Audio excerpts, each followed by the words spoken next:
La amante del demonio, Elizabeth Bowen. Hacia el ocaso del día que había pasado en Londres, la señora Drover se dirigió hacia su casa, que tenía cerrada, para recoger algunas cosas que deseaba llevarse. Unas eran de su propiedad, otras de su familia, que ahora vivía en el campo. Era un día de finales de agosto, pesado y nuboso. En aquel momento, los árboles del paseo relucían, iluminados por el amarillento sol del atardecer húmedo. Por entre las nubes bajas, cargadas de tormenta, asomaban retazos de chimeneas y parapetos. En su calle familiar reinaba una atmósfera irreal. Un gato jugueteaba por aquellos lugares, pero ninguna mirada humana observaba el regreso de la señora Drover. Colocándose algunos paquetes bajo el brazo, introdujo con lentitud la llave en la cerradura, poco dispuesta a recibirla, y, tras darle la vuelta, empujó la puerta con un golpe de rodilla. Un hálito muerto salió a su encuentro mientras la mujer penetraba en el interior. La ventana de la escalera estaba cerrada, por lo que el vestíbulo se hallaba a oscuras, pero una puerta permanecía entreabierta. La señora Drover la cruzó y penetró en ella, abriendo la ventana. Era una mujer prosaica, pero entonces, al mirar a su alrededor, quedó más perpleja de lo que estimaba ser capaz tras las huellas de su larga experiencia de la vida, viendo la mancha amarillenta sobre la repisa de mármol de la chimenea, el anillo olvidado dentro de su vaso encima del escritorio, la rasgadura en el papel que cubría la pared donde siempre golpeaba el pomo cada vez que la puerta se abría bruscamente, el piano, trasladado a un almacén. Dejó unas señales parecidas a arañazos sobre el parquet, aunque no había mucho polvo. Cada objeto estaba cubierto por una ligera película, y como que la única ventilación procedía de la chimenea, el salón entero había adquirido un olor peculiar. La señora Drover dejó sus paquetes encima del escritorio y salió de la habitación para dirigirse al piso alto. Los objetos que había ido a buscar se guardaban en el arcón del dormitorio. Estaba ansiosa por ver en qué estado se encontraba la casa, pues el portero que se cuidaba de ella, junto con otras de la vecindad, estaba de vacaciones y sabía que ella no iba a volver. Aún en el mejor de los casos no vigilaría mucho. Y la mujer no estaba muy segura de fiarse de él. Había algunas resquebrajaduras en las paredes, producidas por el último bombardeo, y deseaba echarles un vistazo, aunque no pudiera hacer nada. Un rayo de luz se filtraba por la rendija y cruzaba el vestíbulo. Se detuvo sorprendida ante la mesa del vestíbulo. Había una carta para ella. Pensó primero que el vigilante habría regresado, pero aún así, ¿a quién se le ocurriría echar una carta en el buzón, viendo que la casa estaba cerrada? No era un circular ni una factura, y en la oficina de correos no enviaban al campo las cartas que se recibían destinadas a ella. El vigilante, aun cuando estuviera de regreso, no podía saber que ella pasaría en Londres aquel día. Su visita tenía el propósito de la sorpresa, por lo que su negligencia en lo referente a aquella carta, abandonada allí en medio de polvo, la anonadaba. Sorprendida, tomó la carta, que no tenía sello. Tal vez no era importante, o si no, tomó la carta y subió rápidamente escaleras arriba sin echarle siquiera una mirada, hasta que llegó a la que había sido su habitación, donde encendió la luz. Daba a los jardines, donde el sol se había ocultado. Las nubes se arremolinaban alrededor de los árboles y el césped, sumidos casi en la oscuridad. Su aversión a mirar otra vez la carta nacía del hecho de que la atemorizaba el que alguien desdeñara sus costumbres. No obstante, en la tensión que procede a la lluvia, la leyó. Contenía unas pocas líneas. Querida Caitlin, no habrás olvidado que hoy es nuestro aniversario y el día que acordamos. Los años han pasado lenta y rápidamente. En vista de que nada ha cambiado, tengo confianza en que habrás mantenido tu promesa.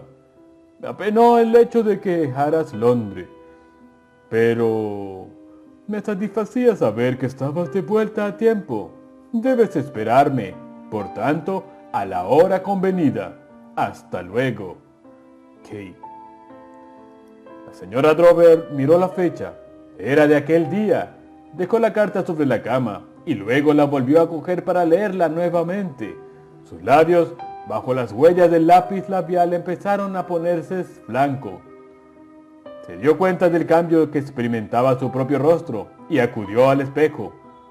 Le pasó la mano para quitarle el polvo que lo cubría y se miró furtivamente. El espejo le devolvió la imagen de una mujer de 44 años, de mirada sorprendida bajo el borde del sombrero caído hacia adelante. No se había empolvado desde que salió de la tienda donde tomó sola el té. Las perlas que su marido le regaló el día de su boda colgaban alrededor de su flaco cuello, ocultándose dentro del escote en forma de V de su jersey de lana rosa, tejido por su hermana, mientras todos se reunían alrededor del fuego. La opresión normal de la señora Drover era de impaciencia controlada, pero de asentimiento. Desde el nacimiento del tercero de sus hijos, atacada por una enfermedad grave, tenía un tic muscular intermitente en la comisura izquierda de su boca, pero a pesar de ello, podía sostener una expresión que era, a la vez, enérgica y tranquila. Volviéndose de espaldas a su propia imagen, de un modo tan precipitado como el empleado para buscarla, se dirigió al arcón donde se hallaban sus cosas, abrió la cerradura, levantó la tapa y se puso de rodillas para revolverlo.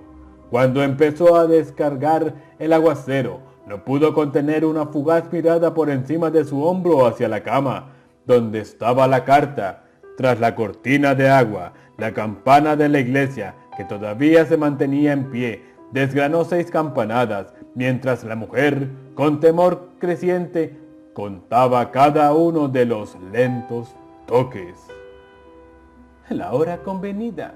Dios mío, dijo para sí. ¿Qué hora? ¿Cómo iba a pensar? Después de 25 años. La jovencita que hablaba con el soldado en el jardín no había visto su rostro por entero. La oscuridad era absoluta y ellos se despedían bajo un árbol. Ahora y entonces le parecía como si, al no verle en aquellos momentos intensos, jamás lo hubiera visto. Se daba cuenta de su presencia por los breves instantes en los que él le apretaba la mano con fuerza contra los botones de su uniforme hasta hacerle daño. El corte del botón en la palma de la mano sería su único recuerdo. Estaba tan cerca al final de su licencia, en que vino de Francia, que ella solo deseaba que se hubiera ido. Fue en agosto de 1916. Caitlin se apartó un poco y miró intimidada a los ojos del soldado, creyendo ver resplandores espectrales en sus ojos. Volviéndose y mirando por encima del césped, vio a través de las ramas de los árboles la ventana del salón iluminada. Contuvo el aliento al pensar que podría volver corriendo a los brazos cariñosos de su madre y su hermana y llorar. ¿Qué será de mí? ¿Qué será de mí? Se ha marchado. Dándose cuenta de que contenía el aliento, el soldado le dijo: «¿Tienes frío?» «¿Te marchas tan lejos?» «No tan lejos como crees». «No te comprendo». «No tienes por qué hacerlo», dijo. «Ya comprenderás cuando sea el momento. Acuérdate de lo que convinimos». «Pero aquello fueron suposiciones». «Estaré contigo», insistió el soldado. «Más tarde o más temprano. No lo olvides.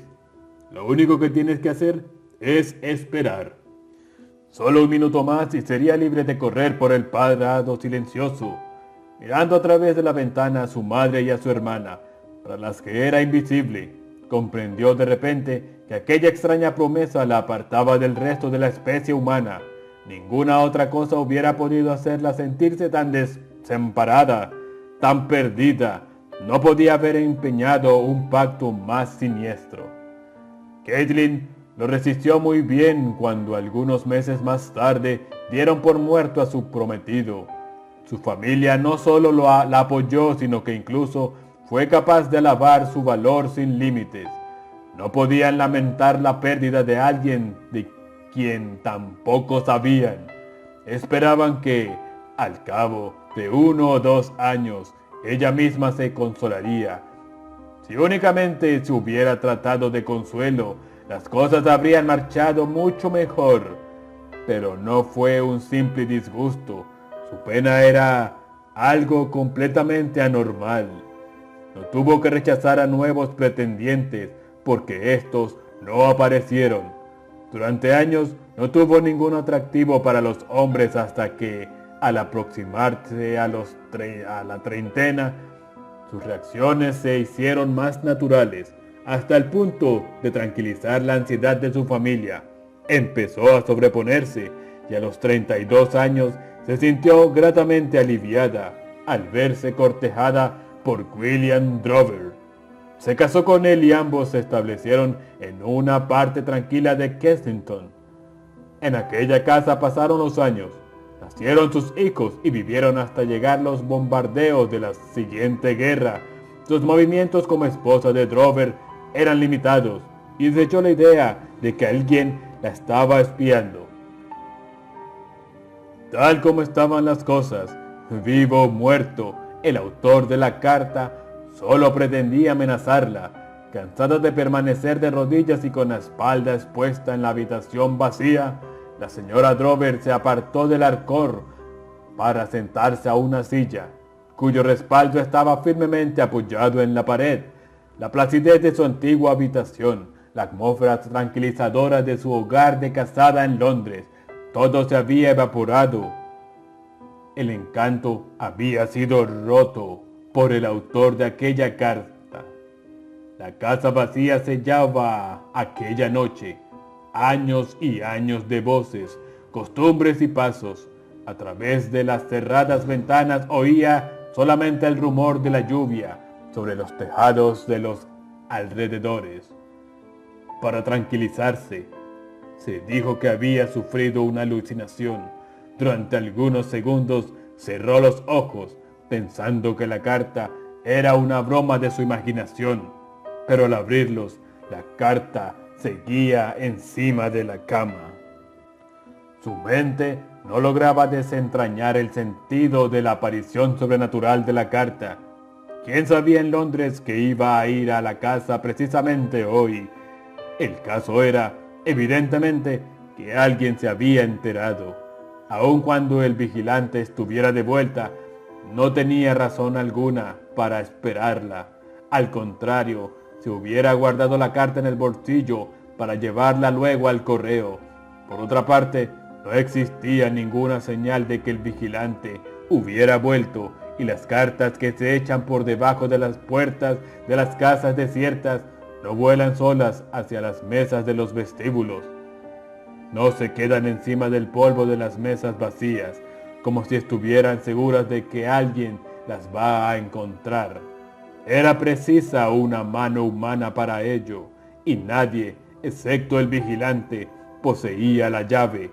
Tal vez era posible que ya no estuviese sola. Alguien debía estarle esperando al pie de las escaleras, esperando. ¿Hasta cuándo? Hasta la hora convenida. Al menos no era las 6 la hora convenida, pues habían sonado ya. Se levantó de la silla y fue a cerrar la puerta. El problema era marcharse, volando. No, eso no. Tenía que tomar el tren. Como mujer cuya total responsabilidad constituía la clave de su vida familiar, no podía regresar al campo junto a su marido, sus hijos y su hermana, por los objetivos que había ido a buscar. Hizo rápidamente algunos paquetes con las cosas que deseaba llevarse, pero todos ellos, junto con los de sus compras, abultaban mucho, lo que significaba que debería tomar un taxi. La idea del taxi la tranquilizó un poco y su respiración se hizo normal. Llamaré ahora a un taxi. No tardará en llegar. Le esperaré. Oiré el ruido del motor y bajaré tranquilamente hasta el vestíbulo. Voy a llamar. Pero no, la línea telefónica está cortada. Tiró de un nudo que había atado mal. Volar. Jamás fue cariñoso conmigo en realidad. No le recuerdo así. Mamá decía que no me consideraba. Amar es considerar a la persona amada. ¿Y qué hizo él? Solo hacerme prometer aquello. No puedo recordar qué. Pero se dio cuenta de que sí podía recordar. Recordaba que tan terrible agudeza, que los 25 años transcurridos parecían disolverse como humo. Instintivamente miró la señal que quedó marcada en la palma de su mano. No recordaba únicamente todo lo que dijo e hizo, sino la completa suspensión de su existencia durante aquella semana de agosto. No era yo misma, me decían todos entonces. Recordaba, pero en sus recuerdos había un espacio en blanco, como si sobre una fotografía hubiese caído una gota de ácido. Le resultaba imposible recordar el rostro de él. Donde quiera que esté esperándome, no lo reconoceré. ¿Y quién puede echar a correr frente a un rostro que no conoce? Tenía que coger el taxi antes de que sonara cualquier hora. Iría calle abajo, hacia la plaza en la que desembocaba la calle principal. Volvería a salvo con el taxi a su propia casa y pediría al chofer que la acompañara a recoger los paquetes. La idea del chofer la hizo tomar una decisión audaz. Dejó abierta la puerta y desde el rellano de la escalera escuchó atentamente. No oyó nada, pero mientras estaba allí, una ligera corriente de aire atravesó el rellano y le acarició el rostro. Procedía de la planta baja.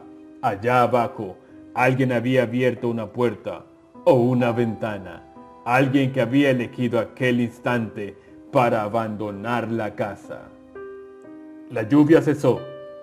El empedrado estaba reluciente cuando la señora Drover atravesó la puerta principal de su casa y salía a la calle desierta. Las casas vacías de enfrente seguían mirándola con sus ojos desquebrajados. Se apresuró calle abajo, intentando no mirar hacia atrás. Pero el silencio era tan intenso, un silencio profundo en el Londres herido por la guerra, que otros pasos en pos de los suyos serían claramente perceptibles. Al desembocar la calle en la plaza, donde la gente seguía viviendo, empezó a tener conciencia de sí misma y reprimió su paso forzado. En el extremo de la plaza, dos autobuses se cruzaron impasibles, mujeres, un viajante, ciclistas, el hombre empujando un carro, otra vez el fluir ordinario de la vida. En el rincón más populoso de la plaza debía estar, y estaba, la parada de taxis. Aquella noche había solo un taxi, pero parecía esperarla. Sin mirar a su espalda, el chofer puso en marcha el motor, mientras ella se disponía a abrir la portezuela. Cuando la señora Drover entró en el taxi, dieron las 7 en algún reloj. El taxi se encaminó a la calle principal para dirigirse hacia su casa. Tenía que haber dado la vuelta. La mujer buscó apoyo en el respaldo del asiento y el taxi había dado la vuelta antes de que ella, sorprendida por aquel movimiento, se hubiera dado cuenta de que no había dicho a dónde iba. Se inclinó hacia adelante para golpear el panel de vidrio que separaba la cabeza del chofer de la suya propia. El chofer frenó hasta que detuvo casi el coche. Se volvió e hizo bajar el panel de separación. La sacudida hizo que la señora Drover cayera hacia adelante, hasta casi tocar el cristal con el rostro. A través de la abertura, conductor y pasajero, separados solamente por unos centímetros de distancia, permanecieron durante una eternidad, con los ojos clavados el uno al otro. La boca de la señora Drover quedó abierta unos segundos antes de que pudiera articular el primer grito. Después siguió gritando desesperadamente, golpeando un cristal con sus manos enguantadas mientras el taxi, que aceleró su marcha sin contemplaciones, se internaba con ella por las desiertas calles. Fin.